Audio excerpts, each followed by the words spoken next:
Olá a todos, muito obrigado por ter você comigo aqui novamente, seja bem-vindo mais uma vez a mais um vídeo inédito. Uma boa tarde a todos, um ótimo fim de semana. Hoje eu gostaria de comentar sobre o Massacre da Serra Elétrica parte 2, dirigido por Tobe Hooper, de 1986. Eu jamais pensei que eu aqui no canal chegaria a esse nível, né, de comentar, pegar um filme desse para poder comentar. Eu realmente não tinha isso em mente, porém, né, para adicionar mais conteúdo, né, para não deixar o canal sem vídeos, eu decidi comentar aqui com vocês, tá? É um filme que é basicamente uma sequência direta do primeiro filme de 1974, no qual também já abordei aqui no canal. Porém, pela capa do filme, vocês podem ver, né, pelo pôster, que o filme ele não tem nada de assustador, porque o filme ele tem aquela pegada de comédia meio terror, percebe? Aquele terror puxado pro lado da comédia, que era o que o cinema trash basicamente explorava, né, na década de 80. Bom, 11 anos então após o lançamento do longa original de 1974, o Tobe Hooper então readquiriu os direitos do filme, e aí ele poderia então lançar uma sequência. Entretanto, em 1971, né, em 81, a New Line Cinema relançou o filme original, e no ano seguinte o sócio de Hooper, Warren Scarron, então planejou uma continuação. Os rumores sobre a sequência começaram então no fim de 1983 e aí se tornaram realidade, né, em 2 de novembro daquele ano. Só que aí o que acontece? Em 1984, quando Hooper assinou um contrato com a produtora cinematográfica Cannon Films, né, tinha um contrato que falava o seguinte, que Hooper filmaria 3 longa-metragens para a produtora, sendo o primeiro deles Life Force, de 1985, o segundo Invaders from Mars, de 1986, e o terceiro filme então seria, no caso, a sequência do filme Massacre da Serra Elétrica. Inicialmente o título seria Beyond the Valley of the Texas Chainsaw Massacre, né, além do Vale de Massacre da Serra Elétrica, né, que seria então uma brincadeira com o título de um musical escrito por Roger Ebert, né, Beyond the Valley of the Dolls, de 1970.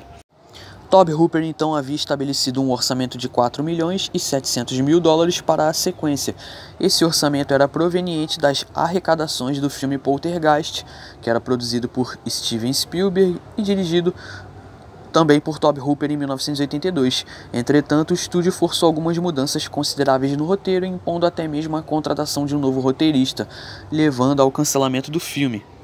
Um novo roteiro tinha sido elaborado e a sequência finalmente teve sua produção viabilizada, mas com um orçamento mais limitado, obviamente.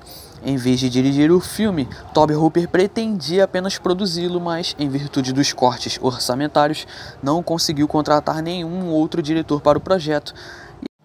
Embora os 2 primeiros filmes de Tobe Hooper não tenham sido muito lucrativos para a Cannon Films, a produtora ainda demonstrava uma certa confiança nele e esperava que ele produzisse um filme de terror autêntico.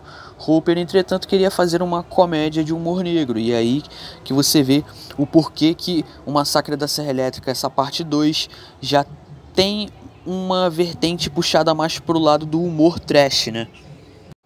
E aí, quando os executivos da Cannon Films assistiram ao filme, eles ficaram totalmente insatisfeitos com o produto final, e é totalmente compreensível o porquê.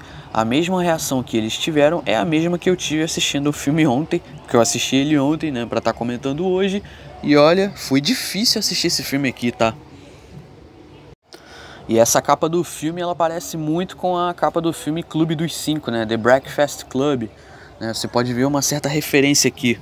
No Texas, um policial aposentado persegue Leatherface e sua família, assassinos sádicos e canibais responsáveis pela morte de seu sobrinho e de uma série de outros crimes hediondos.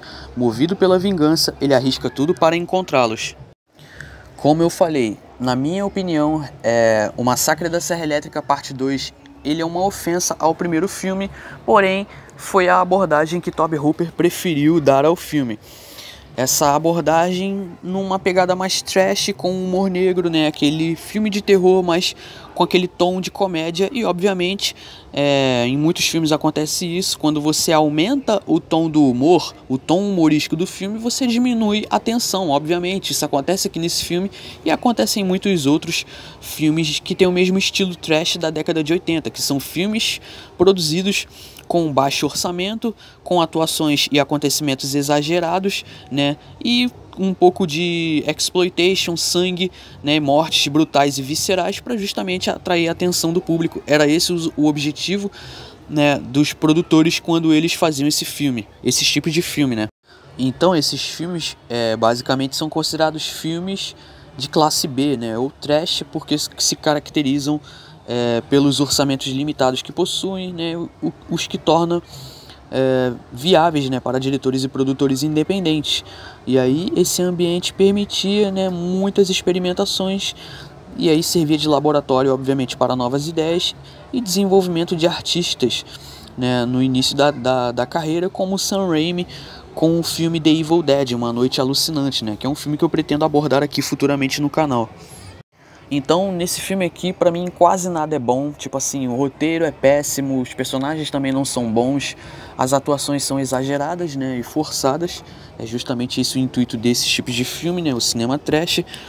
Né, você tem uma pegada humorística que não é muito, o filme não é muito engraçado, né? Eu acho que eles não conseguiram balancear, né, o tom humorístico com o tom de terror nesse filme, e aí deixou o filme uma completa bagunça. E aí você percebe que aquela atmosfera tensa, né, aquele clima pesado e assustador, aquela ambientação sombria que tinha no filme original de 1974, você já não tem aqui, você já perde totalmente isso. Você percebe que esse segundo filme, que essa sequência, ela é um filme completamente diferente, você percebe? Então, tipo assim, é uma produção de nível muito baixo. Eu acho que uma das únicas coisas que se aproveitam aqui nesse filme talvez seja a maquiagem e os efeitos práticos que foram criados por Tom Savini. Vale destacar que Tom Savini é uma lenda do terror, porque ele contribuiu muito com a franquia Sexta-feira 13, e tá aqui a avaliação dele no site do Rotten, né? Assim, obviamente eu não gostei do filme. Bom, esse filme pra mim ele é horroroso, tá? Não há quase nada que se aproveite nele, a não ser os efeitos especiais, como eu mencionei, né? E os efeitos práticos, né? Uma questão de maquiagem, mas de resto, o filme muito abaixo. Eu fecho essa sequência aqui de O Massacre da Serra Elétrica com a nota 2. Bom, o filme é feito pra ser ruim, como eu falei pra vocês, né? Ele tem a pegada trash, os filmes, né? O cinema trash tem como objetivo justamente isso. Essa é uma péssima sequência no meu ponto de vista, mas respeito quem gosta do filme. Quem quiser assistir, tá aí minha recomendação. Bom, foi difícil pra mim assistir esse filme, de tão ruim que ele é. Mas é isso, espero que todos tenham entendido e gostado da minha abordagem do vídeo, da análise. Se gostou, por favor, deixe seu like, deixe seu comentário abaixo. Muito obrigado a todos pela paciência e pela atenção, vou ficando por aqui. Por hoje é isso, muito obrigado a todos e até mais.